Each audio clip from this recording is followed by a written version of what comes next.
আর সেটাই হচ্ছে আমাদের ইসকন আন্তর্জাতিক কৃষ্ণ ভাবনামৃত সংঘ। সারাদিন কৃষ্ণ চিন্তায় নিবদ্ধ থাকবে, করতে করতে সো পেতয়া, আজকের শ্লোকে সেইভাবে ধ্যান করতে করতে চরময়া, চরমে কি লাভ হবে? নিবৃত্তিয়া, মন এই জড় ভোগ বাসনা থেকে নিবৃত্ত হয়ে যাবে। তসমিন মহিন্ন বসিত, মন তো খালি থাকবে না। যেরকম জায়গা খালি থাকে না, যদি জিনিসপত্র রাখেন ভর্তি থাকবে, জিনিসপত্র বের করে দিলে হাওয়াতে ভরে যাবে।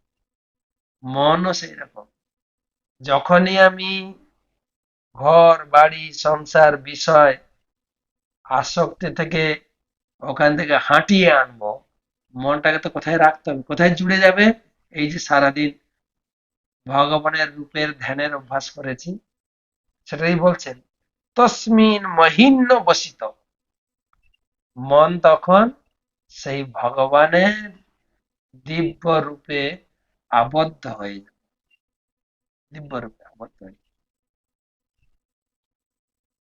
একদম এর আগের শ্লোকে বলেছেন, বড়শিতে যেরকম খাবার না চলে মাছ এসে ধরে না, আর বড়শিতে আটক হয়ে যায়, ঠিক সেই রকম ভগবানের দিব্য রূপে, দিব্য মূর্তিতে মন একদম নিবিষ্ট হয়ে যাবে। আপনি বুঝবেন কি করে মন আমার ভগবানের রূপে, ভগবানের ধ্যানে একদম আকৃষ্ট হয়ে গেছে? সেজন্য বলছেন, বসিত সুখ দুঃখ বাহে,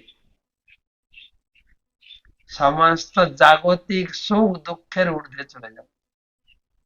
গীতায় ভগবান বলেছেন, তুমি যদি গীতা পড়ে পড়ে গীতার শিক্ষায় মনকে আবিষ্ট করে দাও, এই সুখ দুঃখের স্তরকে তুমি অতিক্রম করে যাবে।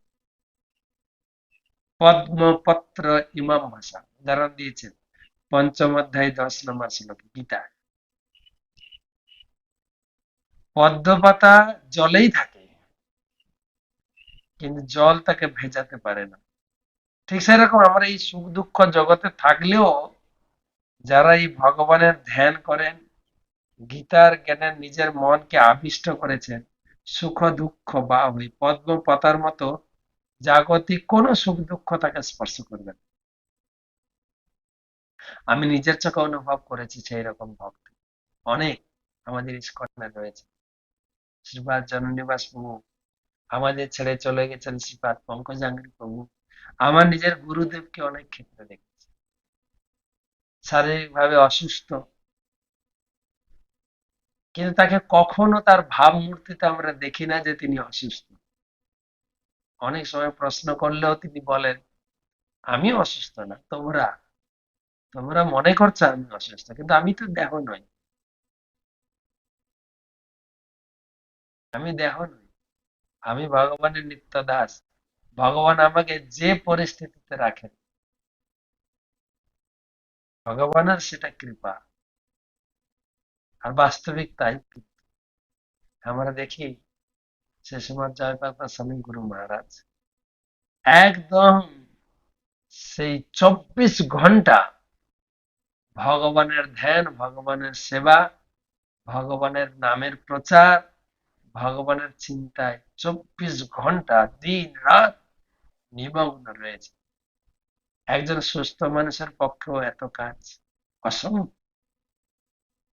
তো সেটাই বলি, সুখ দুঃখ বা হয়, সুখ দুঃখকে অতিক্রম করে কি লাভ করবেন? পরাম শান্তি, জ্ঞানম লব্ধা পরাম শান্তি। গীতায় বলছে, ভক্তরম জগত তপসাম সর্বলোক মহেশ্বরম সুহৃদম সর্বভূতানাম জ্ঞাত্যা মাম শান্তি, তাকেই বলে শান্তি। একদম নিছক শান্তি, মৃচ্ছক, পরাম শান্তি। হেতুত্তম বসতি কর্তরি দুঃখ। আমরা এই সুখ দুঃখকে মনে করতাম হেতুর ও কর্তার, আমি হচ্ছে সুখ দুঃখের কর্তা না। এই যে প্রকৃতি সবকিছু করাচ্ছেন, আর আমার অজ্ঞতা, আমার অবিদ্যা এই জড় জগতে সুখ দুঃখের মধ্যে ফেলেছিল। অনুভব, আমি তো সুখ দুঃখের অতীত চিন্ময় আত্মা, উপলব্ধ পরমাত্মা কাষ্ঠ। ভগবান পরমাত্মা এই জগতের নিয়ন্তা, তার ইচ্ছায় প্রকৃতি দেবে এই জগৎকে পরিচালিত করে। মায়া ধক্সেন প্রকৃতি সুয়তে স চরাচর, হেতু না নেন কন্তেয়, জগৎ বিপরিবর্তন। ভগবান তার মায়া দেবী দ্বারা এই জগতে কাউকে সুখ কাউকে দুঃখ তাকে দিয়ে চলেছে। এইটা উপলব্ধি হবে যখন ভগবানের ধ্যান করতে করতে আমার মন সম্পূর্ণরূপে ভগবানের চিন্তায় নিবিষ্ট হয়েছে। এক মুহূর্তকে ভগবানকে বলতে পারবে,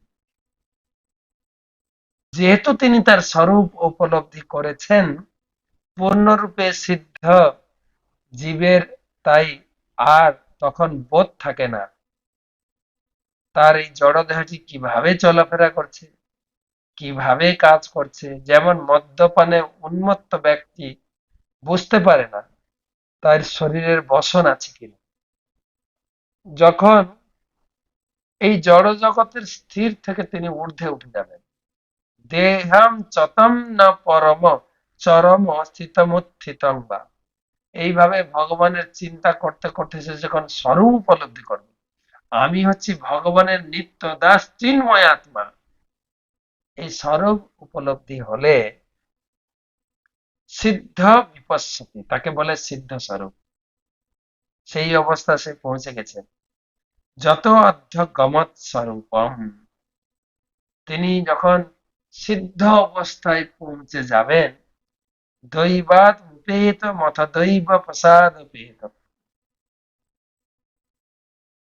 তিনি তখন এই জগতে যে কিভাবে চলাফেরা করছেন, কিভাবে সবকিছু চলছে নিজেই জানে না। প্রকৃতির নিয়মে যেন অটোমেটিক চলছে। বাসো যথা পরিকৃতম মদিরামদন্ন, যেরকম একটা কিরকম একদম একদম জাগতিক ব্যবহারিক উদাহরণ দিয়েছেন। আমরা দেখি রাস্তাঘাটে কেউ যদি মদ পান করে উন্মত্ত হয়ে যায়, কি বলে কি করে তা ঠিক নাই। এমনকি গায়ের বসন টসন ছিঁড়ে টিড়ে উলঙ্গ হয়ে যায়। আমরা উলঙ্গ হলে লজ্জা লাগে, এসব লজ্জা ধর্ম থেকে উপরে উঠে গেছে। এইরকমই ভক্ত যখন ভগবত প্রেমে একদম উন্মত্ত হয়ে যাবে, মদ খেলে যেমন নেশা লাগে, নেশা তো কিছুক্ষণ থাকে, ঠিক সেই রকম ভগবত প্রেমে ভগবানের চিন্তায় ভগবানের ভাবনায় যখন উন্মত্ত হয়ে যাবে, তখন নিজেই জানবেন যে আমি কোথায় আছি, কি করছি, কি খাচ্ছি।